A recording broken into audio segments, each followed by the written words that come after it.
think if you use the advice that the editor gives you as a learning tool, it works double. Hello, writers and crafters. I'm Valerie Isan. And I'm Eric Mertz. And this is episode 120 of the podcast, and it's June 28th, 2023, as we record this. Today, we're talking about the different kinds of editing and their budget alternatives.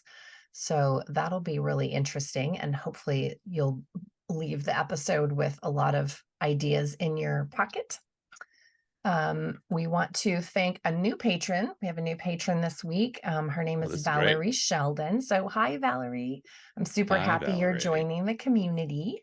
Welcome. And also thank you to our existing patrons for believing in us and in the podcast. You can go to patreon.com/Valerie Isan, and for as low as $1 a month, you can get a bunch of goodies.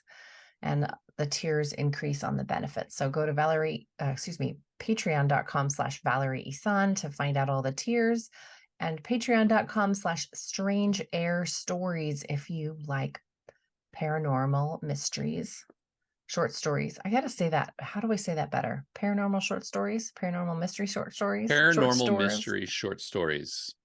Okay. Short stories in the paranormal mystery vein. Oh, there we go. I don't know. I say it so many times in my head that it's like, I don't even, it's just so rehearsed. I don't know. And then there's paranormal mysteries also, like, is this like, it gets all wrapped up with things like Twilight. So I don't know. What not kind Twilight of paranormal. I like the paranormal where this happens. There's probably a lot of subgenre to paranormal. You're not kidding. There's a lot of subgenres. There's a whole nother topic. Well, let's do announcements instead. Let's do announcements instead. Yeah. I do have a new, I've started a new memoir, a book project, and I'm rolling that out on Patreon a month at a time. And so if you want early access to that memoir and want to give me feedback on it as I go, or see how a memoir is written in real time, then you can go to my Patreon page and sign up for that. All patrons get access to the memoir as I'm writing it. I do have a group. That's cool. Yeah, I thought it was kind of fun. I think it's more great, on that later, though. That's going to be in my author update. Next announcement is I have a group coaching cohort starting September 12th. It goes through December 12th, so 3 months of weekly coaching, group coaching. And that whole price is $300. But if you use podcast as a discount code, you'll get a 10% discount.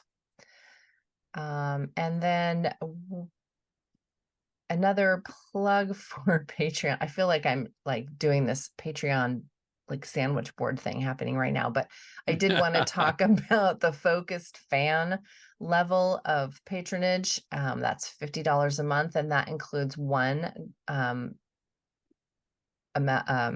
coaching call a month and weekly 15-minute accountability calls, emails, monthly scene analysis. So it's jam-packed full of goodies.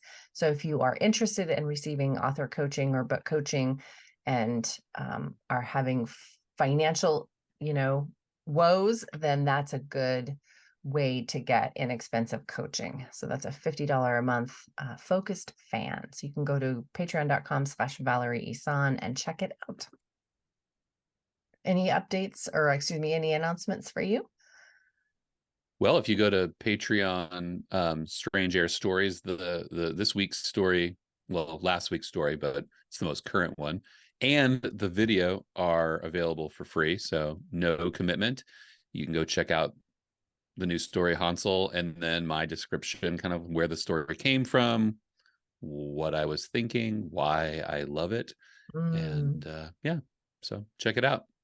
I love all those like back end. It's like getting a backstage pass. Yeah, that's what I want it to feel like. Yeah, it does feel like that. What have you been doing this week, like author update wise? What's going on? A lot of writing, Val. Yeah, a lot of writing. That's cool. I'm always, yeah. So I've been working on I've decided how to approach my so I have three 3 series books written, and they've kind of created a logjam bottleneck in finishing them. And so I've been looking at those 3 books, trying to figure out what to do. And I finally last weekend just decided, like, okay, this is how I'm going to do this. I'm actually going to go with the original order, and I'm just going to rewrite. I'm just going to write them so that they're in the order that I had originally wanted them to be. I had at one point just like sort of I thought I'd written a book. I don't know. This is getting really confusing. I had thought I'd written a book out of order, and now I'm just going to put it back into order. And so that's going to unstick me as far as getting those books finished. So that makes me happy. Mm-hmm. So I'm going to have I'm going to have the pre-order up soon for the next book in my series. That makes me feel good. What's the title? Because that is Season of Shadows. This takes place like soon after Chasing Shadows, and it deepens Sheriff Melville's involvement in the larger mystery going on in Mm. Whistler's Grove. And so, but the writing part of things, like I finished a short story yesterday that I thought was going to be a Patreon story. Now it's just not a Patreon story. I came up with a great ending for the setup that I had written that I couldn't make into a Patreon story. So I thought, okay, now this is just not a Patreon story. This is just a short story. So, Why? What would happen to the ending of a short story that would mean you couldn't put it up on Patreon? well, the way I have written these Patreon stories, they're witness accounts, right? I've stylized all these Okay. stories as this is what this individual person saw. This is their point of view on the paranormal. Mm-hmm. And so I wrote this setup, and I thought, okay, this is a great setup. I love this setup. But as I thought about it, the ending that I came up with an alternate ending to the witness account setup that was just better. It was like, oh, this is a way better way to end this story. And so I finished it yesterday. Like, actually, it only took 2.5 days to write it. And I definitely did the story a better service by giving it the ending that I gave it. So, yeah, I'll have that. I'm going to be working on that story. That's what I've been doing a lot while I've been looking at these novels. Like, I've just been trying to figure out I've been just writing out some of these short story ideas that I've been banking. And so I've got a short screenplay that I've been working on, and I'm going to start sending that out to a few people I know that do production and get their feedback on it. So I'm thinking maybe I'm going to produce a film next summer. Oh, And fun. yeah, so I don't know. I had a bottleneck in one part of my creative world, and that led to a flood in the other part of my world. That seems to be what happens a lot. What about you? What's going on over there? I was writing down all your cool things in your update. I finished writing my half of the co-writing project that I was doing. Yay. And I checked in with my co-writer. It looks like our rough draft is going to be finished next month. And then I'll be able to read it all in totality and then write the conclusion. And then after that, my co-writer will do a line edit. I'll do a line edit, and we'll have a meeting in there somewhere too. I'm sure. I've never Right. co-written before, so I'm new to this. We'll just see how it goes. It's very Um, meta to me that you're writing a co-writing book as your first co-writing venture with someone. And I feel like at the end of it, I really feel like the conclusion should be, so this is what we learned after writing the co-writing book about co-writing, because now we're it's co-writing. not, it's writing how-to books. So we are co-writing a Oh my how-to book on how to write how-to books, which is still very oh my meta. gosh. Oh my gosh. That Amazon description is going to be brilliant. I can't wait to read it. I did sell Can't wait to my read it. last Book. retreat ticket, so that's all sold out Yay. again. I had an author date. I don't know, I don't do those very often anymore, but I really like them. Oh, I I mean, the had one of those too. pandemic really, Right. made that not happen. But I used to meet with author friends a lot and, talk shop and stuff. And so I had one of those, got some good business advice. So that was nice. I had one of those too. I loved it. It was so much fun. Nice. Um, One of the things I did, and the business advice I got from her was to go through, and I did this already, go through all of the podcast topics in the last 4 years and see if there are any like short nonfiction books that I could write. Like, were Mhm. there any? So I found a couple of short nonfiction books for writers that I could write as part of my Focus and Finish series from the topics in this podcast. Right. So that was eye-opening, that was kind of interesting. So I have 2 or 3 books, kind of in mind. I haven't Right. totally like outlined them or anything, but they have their own Scrivener document now, so that's something. Ooh, that's a big step up. It's a big step up. I have Yeah. been doing some client work, working on a story analysis for somebody. I did write, one of my main goals this last week was to write an outline for the new memoir, which led me to write the next installment in the memoir.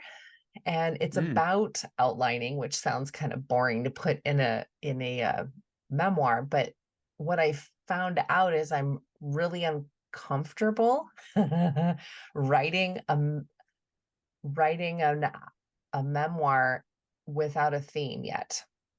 mm, Because usually when you write memoir, you've experienced your experience that you're going to write about, and so you figure out what you learned from that experience that becomes kind of your theme, and then right. or your takeaway message anyway, and then you write the outline based on the things that happened in your life while you were learning this thing.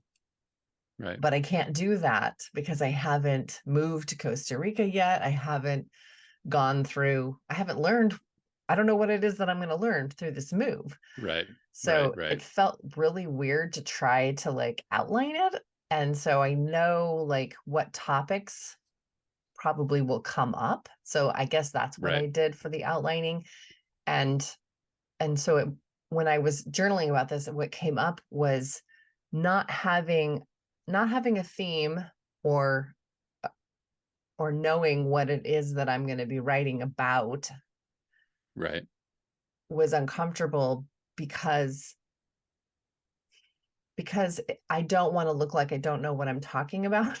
It just brought up some old baggage, I guess, That's around legit. Right. professionalism and perfectionism. And so I am in an uncomfortable place, which is also Mm, very interesting to me.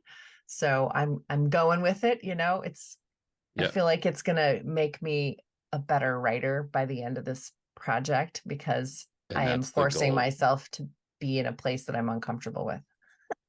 That's the goal. Be a So better yeah, writer. that's what I've done this week. Well, I want to put a shout out to the writer date that I had. I met someone who I've known at Willamette Writers for the last 8 to 10 years, and this person has struggled to finish their first 2 books in their series. They've really been on this odyssey, and I learned that he finished book 1, is pleased with it, and a lot of that he owes to his writers group. I'm sure we're going to talk about writers groups here in a moment. So shout out to Eric Bergen. I don't think he'd care if I mentioned his name. Finished his first book. He's going to pitch it at Willamette Writers. So that's what I Nice. learned. It That's always makes me exciting. happy. Like, Uh-huh. he's been at it forever, and he's such a great guy, and he's so modest, and he's so into learning. Every time I've seen, you see someone at a conference and they talk, oh, I just kind of fell on my face in that pitch. He always gets up. It's always a learning thing for him, and so I'm glad he got done. Very happy for him. So What are you reading? I'm still reading The Passenger by Cormac McCarthy. I've been finishing. It's a really hard book to jump in and read like for an hour and a half on. I feel like I have to read like pieces of it and digest it, Mm-hmm. because it is just so deep. Um, but I also finished like the Anaris Ursula Le Guin anthology this week. Read a couple of issues of Poetry Magazine that have been sitting on my nightstand. And actually, I did a beta read for a friend, and she writes sort of like epic poetry, Mm. sort of sci-fi epic poetry. It's really interesting. So I started, kind of picking at some old like epic poetry books off the shelf. There's some gaps in my shelf that haven't moved in years. So Mm-hmm. yeah, I've just been kind of picking around. I really need to put the finish on this book because it's a lending itself. I think sometimes when the book is a challenge and you commit to reading it slow, I think sometimes the commitment to reading it slow prevents you from finishing. So like I need Like to you're make sure. savoring at some point, Yeah, but then or savoring becomes avoiding like, it. well, yeah, savoring becomes avoiding. So I don't Oh. want that. I don't want that to happen. Plus it's a library book and it's got to go back in a couple days. So Did you finish reading The Creative Act? I'm listening to it. I'm almost done. Okay. Because that sounded What about you? interesting. I wanted. Oh, it's fascinating. Is it? Okay. It's the best book on creativity I've ever read or ingested. I actually I bought a copy of it that hasn't come yet because it's just I'll never not want this on my shelf. That's really cool. I'm definitely gonna have to get a copy then. Yeah, it's special. I finished reading Instant Karma, which when I first started it, the premise is really cool. She like wakes up and has this karmic power to like provide instant karma for people that are jerks, and also like instant good karma for people that do good things. So it was a cool premise, but I discovered in the first chapter that I thought it was it's YA, but I thought the characters were college age, like new adult, that genre, but it turns out they were in high school. So my first thought after reading the first chapter was like, oh, like I don't know if I'm going to be able to get into this, and like I don't know if I'm going to be able to relate to the character, but I'm glad I finished it. It was a cool story. So I finished that, and I got a library book yesterday, the How to Sell a Haunted House by Grady Hendrix. I'm almost done with it. I stayed up really late reading. It's a creepy book. It's one that I know you said you were thinking about maybe reading it. It's a scary puppet horror book. So if you have issues with clowns or dolls, puppets, maybe not, because it's pretty creepy. So yeah, my kid and I have been read those Goosebumps book, and boy, he likes that slappy character when he comes out, the ventriloquist dummy that like is really the worst of all the Goosebumps characters. Yeah, so I love that trope. I love it. So okay, so this will be the one for you, then How to Sell a Haunted House by Grady Hendrix. Yeah, I'm almost done with it. I'm leaning over to write it on my list right here. And the next book I have is a nonfiction book about money mindset that I'm really interested in reading, and it's by Amanda Francis, and it's called Rich as F-Bomb. Got it. Just so I can keep this clean on the so yeah, that's my next book that I'm going to be reading. I haven't made that commitment yet, but it's going to be light reading after Cormac McCarthy. I can guarantee that. Bet. Well, How to Sell a Haunted House. I don't know. It's not light. Yeah. I mean, it's fast. Like the pacing is really fast, and it's short enough that you could probably read it all in one day if you had the time.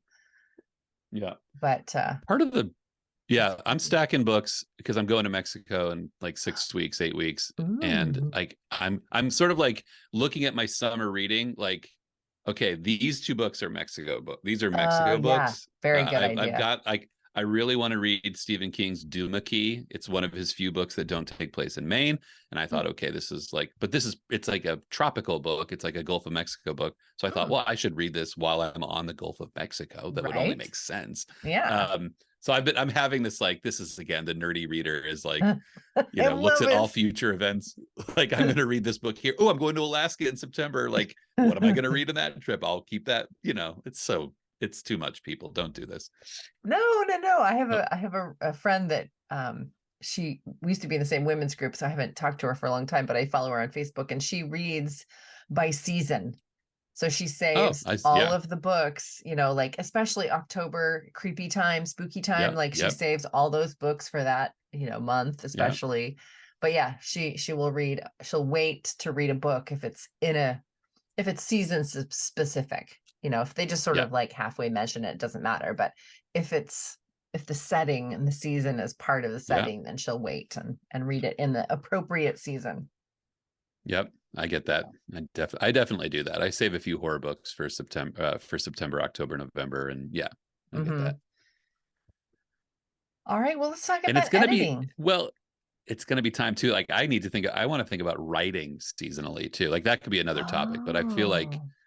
I'm writing the Strange Air book right now. I'm going to be rewriting the one that takes place in the summer. The one that comes after that takes place in the late summer. So I'm really like eyeing this this like alignment of Mm-hmm. story writing in season.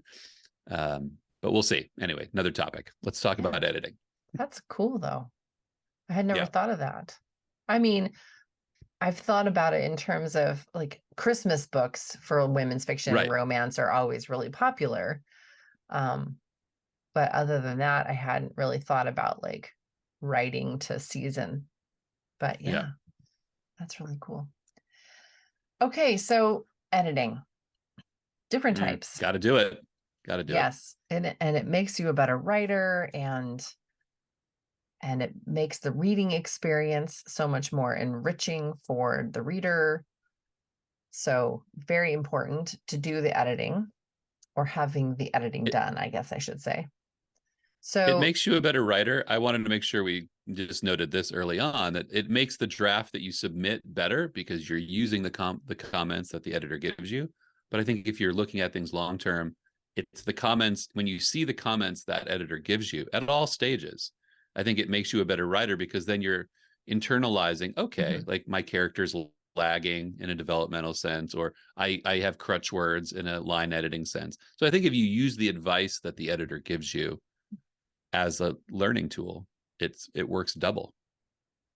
Yeah, and I think, I mean, yes, definitely. And I want writers to have that mindset when they pay for editing or Yeah. some of these other budget alternatives that we talk about.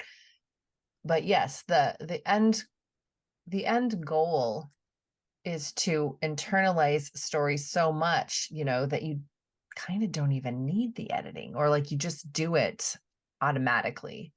And Right. and there's different types of editing, so we're going to talk about that too. And sometimes you will learn your way out of needing to use certain types of editing. But I think it's important that there's always fresh eyes on a manuscript before you publish it.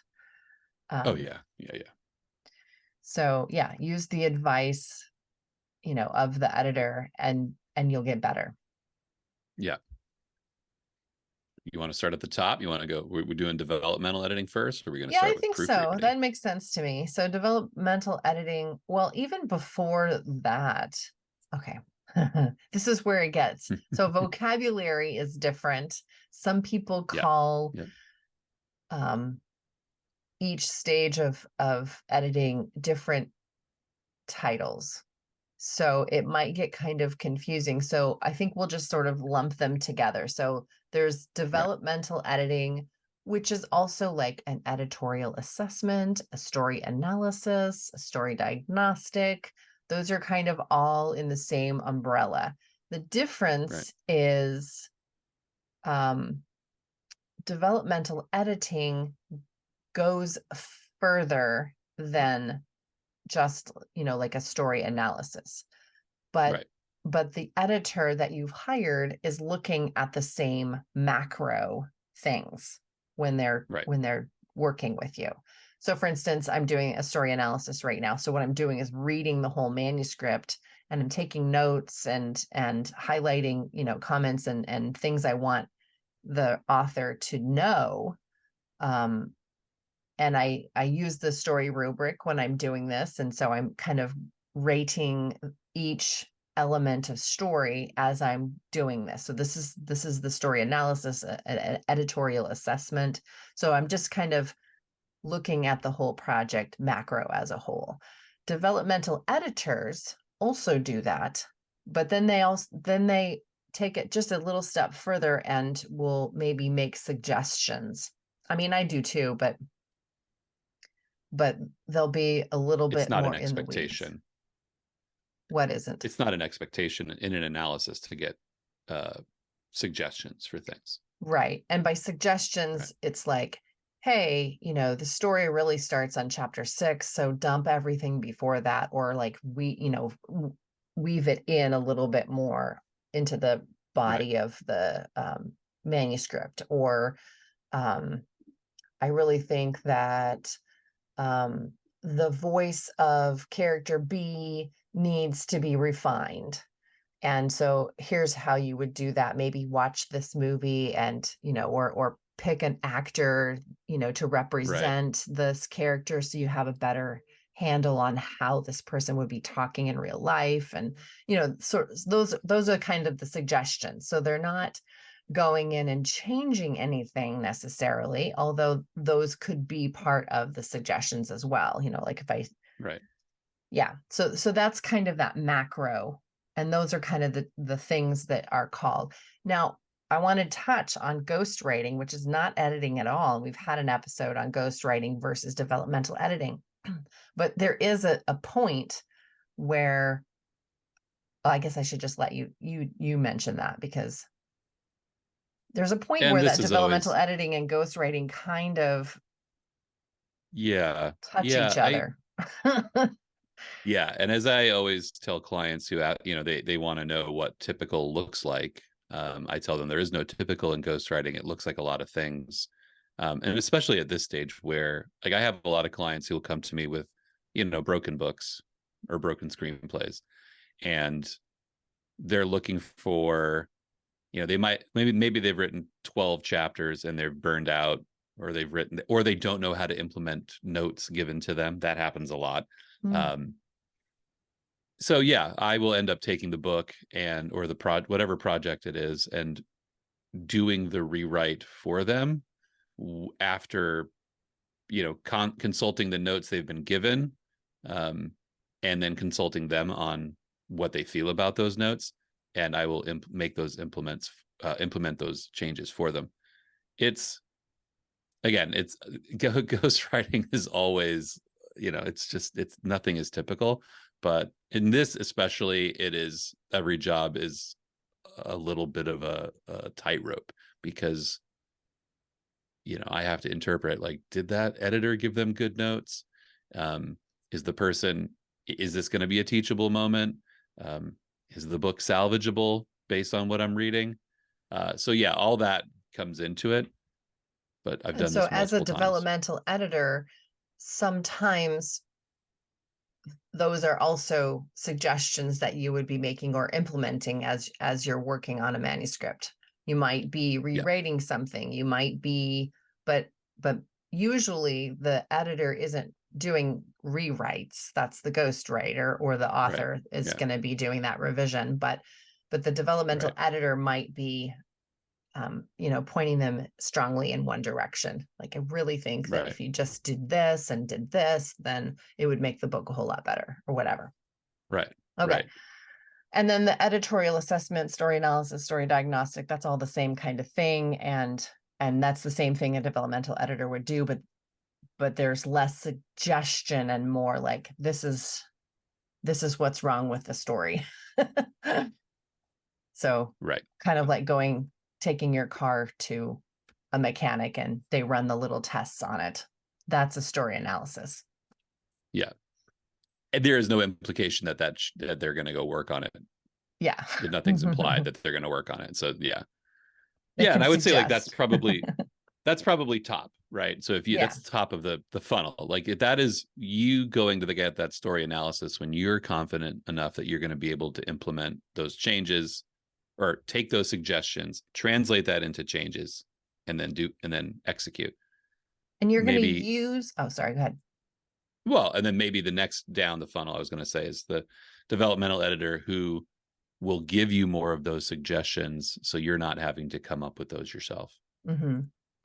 Yeah. And so an author would use a developmental editor or story analyst for, or when you would hire them when you are maybe just starting your writing journey. So if you've got less than, like, I don't know, 4 books or something, then I would definitely recommend using somebody that could look at your story in a macro way if you're not really knowledgeable about story structure quite yet, because you're still kind of getting your feet wet, you're still a sort of a newish author. Or if you are switching genres, maybe you have 20 books in one genre and now you decide, okay, I'm going to write romantic suspense, Yeah. Yeah. getting a developmental editor for that new manuscript, even though you know story structure, but you don't know this genre quite yet. So Do you know those are those the tropes? times Yeah. when you would want to definitely use developmental editing. Um, Developmental editing or story analysis, I charge $6.25 a page to do that. That's my going rate. Some people charge by the word. So I don't know. And some people charge by the hour. So it depends on, you'd have to do your own research on, what fits your budget, but kind of counting somewhere along that line. So it depends on how long your manuscript is, because, Right. it's going to be faster for the editor to read a 70,000 word book than a 250,000 word book, so Right. it's going to cost more if it's longer. And these are places I always send the caution, at least when I'm talking with people. And I think that the editor needs to know what their rates are and what they're based on. I think you're well within your rights to compare that. Editing Mm-hmm. rates are one of the few things you'll see posted in multiple websites, not just Readsy, but there's an editors association that posts what they call acceptable rates based on the length of a manuscript, the type of manuscript. So I think I actually know a couple of people who have these outlandish rates because they think, they just, I don't know, it can be the Wild West out there. The more people know, the more we can kind of curb some of that extravagance out there. But yeah, and I think if for me personally, the charging by the hour for editorial work is, I think that's a no-go for me. I think that like the per word or the per um, page is Mm-hmm. based on the manuscript. The hourly rate, I think, is based on the editor's valuation of themselves.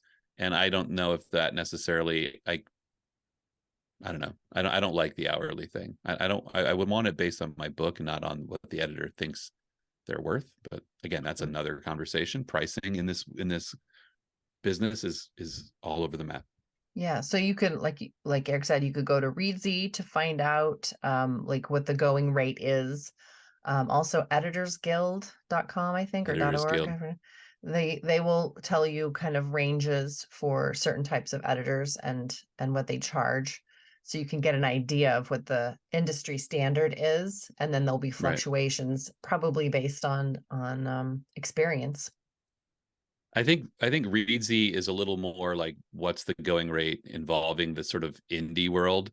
I feel like the Editors Guild is still a little bit more based on the traditional publishing models. I think it's just a little more buttoned down, I guess. I don't know. If there's a difference in there, and I guess I just look at it like, I mean, I think Readsy is very much like the indie, it very much caters to the indie world and is trying to But the to editors are work with that all crowd. from traditional backgrounds. I guess that's right. Then why is there a difference? I don't know, but you can do your research yourself, listener. Yeah, yeah, do your research. And if you find that developmental editing is definitely something that you need, and also another tip for whether you need it or not is if you are looking at your book and you've reached a point where you know something's wrong and you just don't know what that is, that's also an indication that you would need a story analysis to find out what that is. So if you don't have the budget for it, like you need it, you really want to get, somebody else's eyes on this macro, look at your book, and you don't have the money for it at all, other ways to do it are kind of like a beta reader, but beta is for a little bit later. So I like to call them alpha readers or first readers, or, somebody that can look at it specifically, not for the line stuff. This is not about grammar. This is not about word choice. This is not about anything like that. It's just about, does this story work? Are the characters relatable? Is the pacing, on par with what you would expect for this genre, etc. Right. So, Yeah, like story swaps are a great way to do that. Just having like asking someone to do a read for you yeah, is you could, great. so you can trade with other authors in Yep. your genre, or not in your genre. Maybe you want someone else not in your genre reading your book just to get like a more authentic reader experience. Maybe Right. Right. that's possible. I And when you're an started indie my author, own. I was gonna say, if you're an indie author and you have a mailing list, this is perfectly, if you want to get some feedback, it's a great place to use that. That, go out there and get those people to I would just give it a read. caution, if you're using your mailing list for that, I would caution saying like, this is it's not rough draft. I think probably when you're looking for a developmental editor, it's kind of draft 2. So it's not rough draft. Yeah. You've done some self Yeah. edit to it. There's no like insert scene here comments or anything like that. It's Right. Right. complete, and it would make sense if someone read it from beginning to end. But again, you just want somebody else to say like, oh, this part is lagging or whatever. So if you are seeking feedback from your fans, make sure they know this is not anywhere close to being done. This is not a Right. finished product at all. It's not a beta read. It's not like, oh, check and see if there's typos. This is, and sometimes readers don't know if story works. So I would personally not reach out to my mailing list of fans for Probably a not. first read. Yeah. I would trade with another author. Or I had started at one point, I knew a lot of people that didn't have money for developmental reads, first reads. And so I started a book club for authors, and we read Mm. manuscripts as our monthly book. And so we would, sign up and get the club our manuscript a month in advance, or 2 months depending on the size of the manuscript. And then we met at, for a book club meeting, and we talked about it. So it was kind of a critique Right. group, but it was specifically for whole manuscripts. So that's how I started getting my developmental editing first reads, story analysis, is, like Right. before I had funding for story analysis. So And you kind of hit the nail on the head. If you're going to fans and asking for objective information, that might be difficult, because if your people already love your work, and you might just get that, oh, this is great, we love it, we love it, we love it. Like, that's not what you need. You need someone mhm. who's going to be a little more critical. So if you are being, you have to be critical on who you're choosing, because if they're not giving you feedback, then you're not getting anything out of it. Your ego stroked is one thing, but this is not an ego stroking exercise. That comes in No. review time. Mhm. So Yeah. after you're at draft 2, you get a story analysis, some developmental macro looking at your book. Then you take all those notes, you revise. This is the biggest author, how do I say this? This, after looking at the developmental editing notes, the assessment, that's where the biggest rewrite is going to happen for the author potentially, as opposed to like a line editor.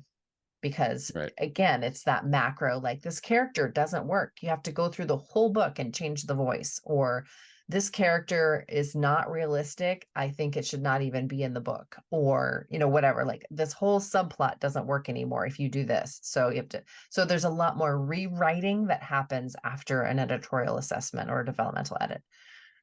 Right. So just going in knowing that, I guess, is beyond the scope of this particular conversation, but I just felt like it needed to be said. Yeah. Yeah. Of course.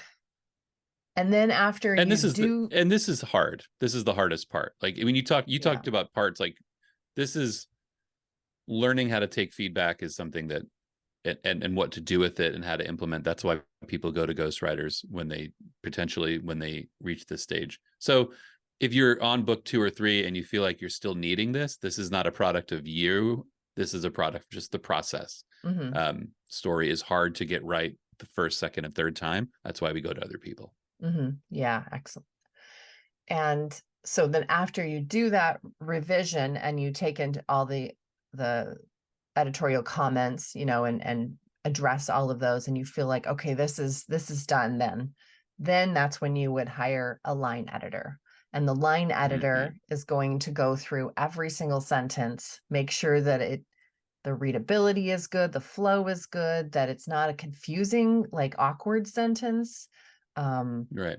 And so it's very I don't know what grammar, this very means. structure. Yeah, I can't tell, like, okay, sometimes there's a continuity issues. They're going to go through and read everything and, oh, but last chapter you said this, and or last chapter it was summer and this chapter it's fall, like Right. or something like that. Like maybe they've got the timeline wrong, or maybe they've changed a name inadvertently. So those are the things that a line editor is going to pick up. They are not fact checkers unless you specifically ask that of your editor and they agree to do it.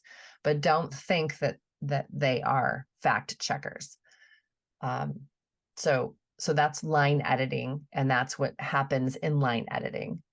And that, Well, I wasn't really like 100% aware of that. I guess it makes intuitive sense. I've never thought of it.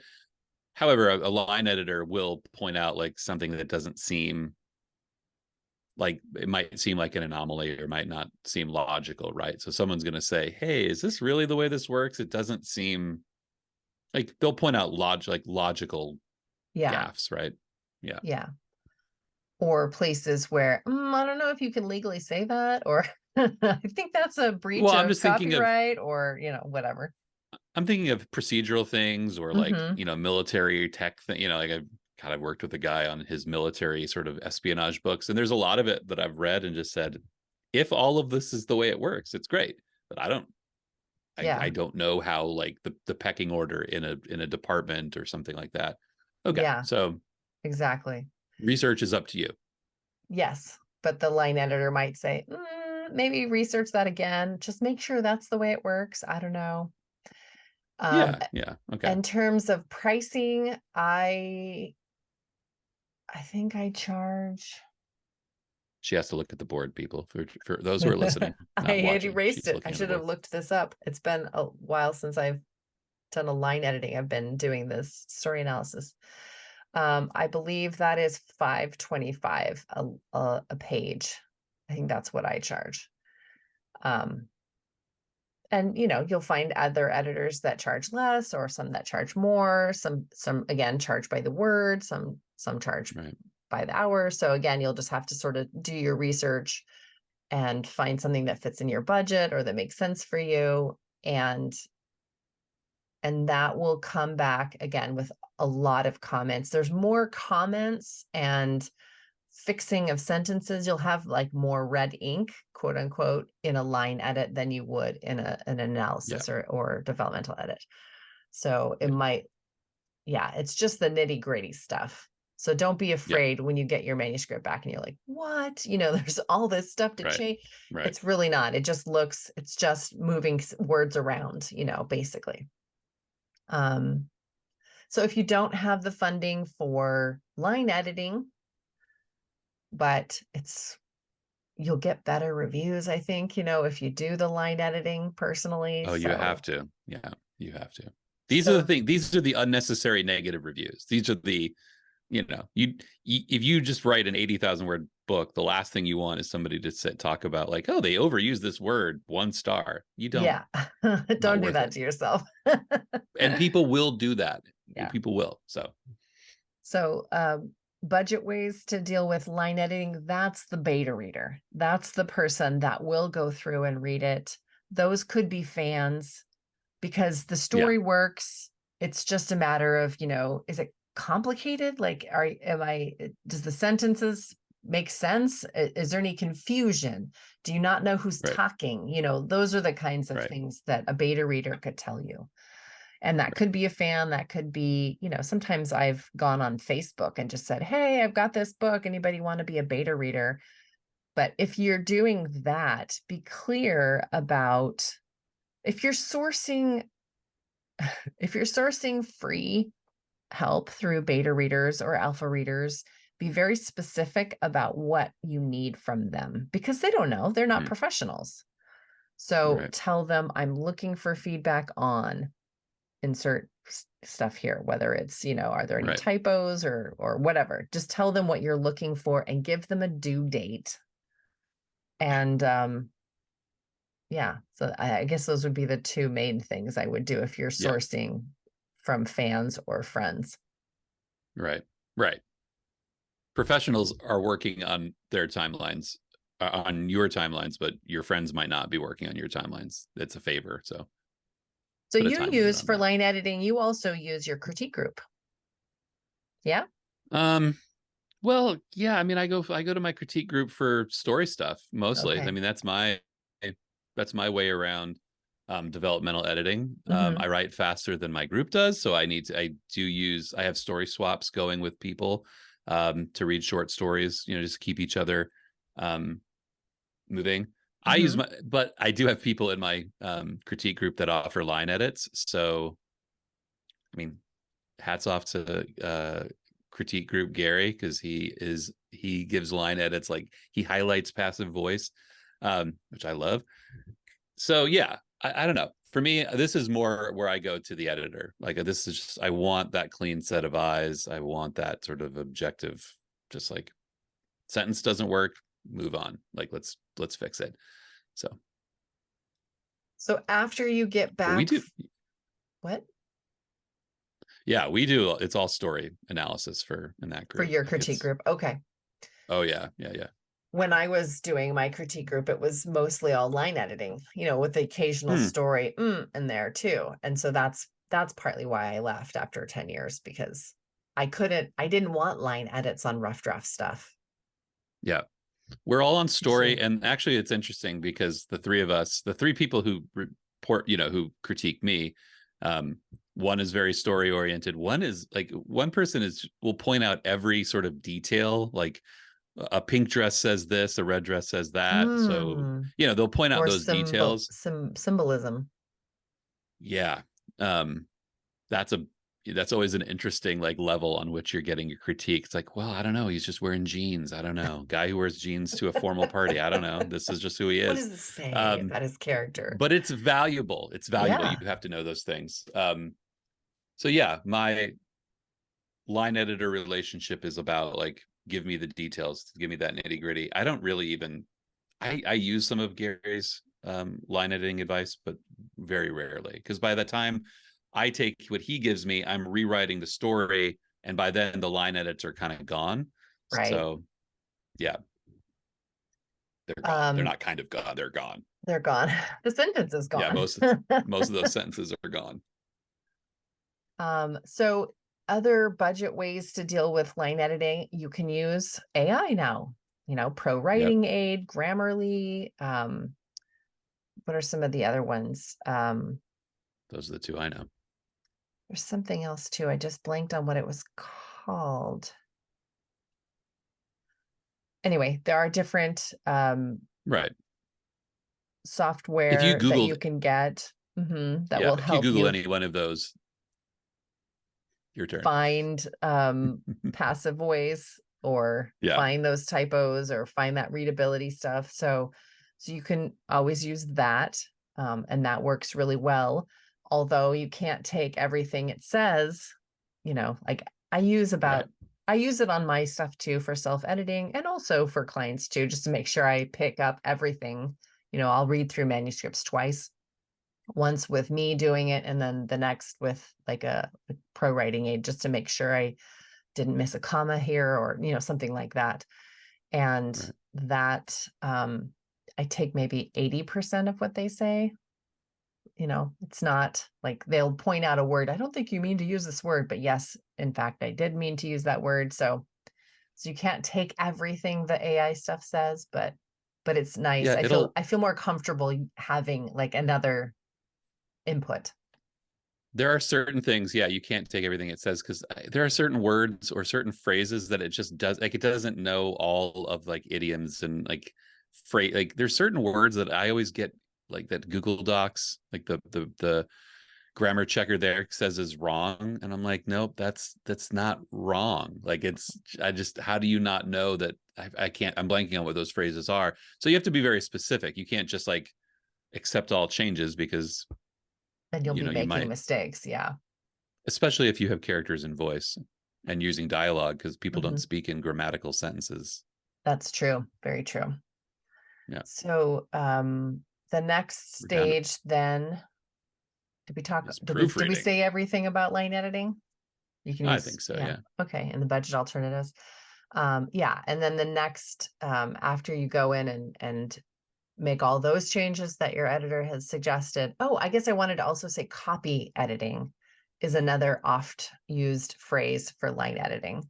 So Right, line yeah. editing, copy editing, some people differentiate between the two. I don't. I feel like it's the same No. thing, really. So Yeah. when you're looking online for a line editor, it might say copy editor. So there's that. And then, yeah, proofreading is the very last polishing, let's just see. And again, just for reference, I charge $3.25 a page for proofreading.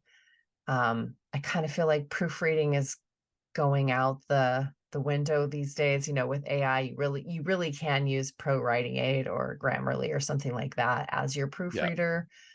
But if you are unsure of what the grammatical rules are, then yes, pay a proofreader that knows. So those are Yeah. and again, you can use the beta readers for that too, if you're specifically, like let's trade for proofreading. Like I just want to know if I've missed commas or if I've made any typos. And sometimes those typos will still slip through too, even Yeah. after all Yeah. those different eyes. I wouldn't count on a beta reader for that, because you just never know. That's the kind of thing that I want the safety net of consistency, because Mhm. yeah, an amateur proofreader feels like, kind of like hiring an amateur assassin. If you want to get the job done, you hire the job. You hire for the job. You don't hire your buddy down the street who has a 22 and a, Soldier of Fortune subscription. I don't know how I went there, but I went there. Yeah, and I do think that proofreading is starting to go by the wayside. I actually have a conference call this afternoon with a guy, not a Zoom call with a guy I know who's a proofreader, just because we're acquainted, and Mhm.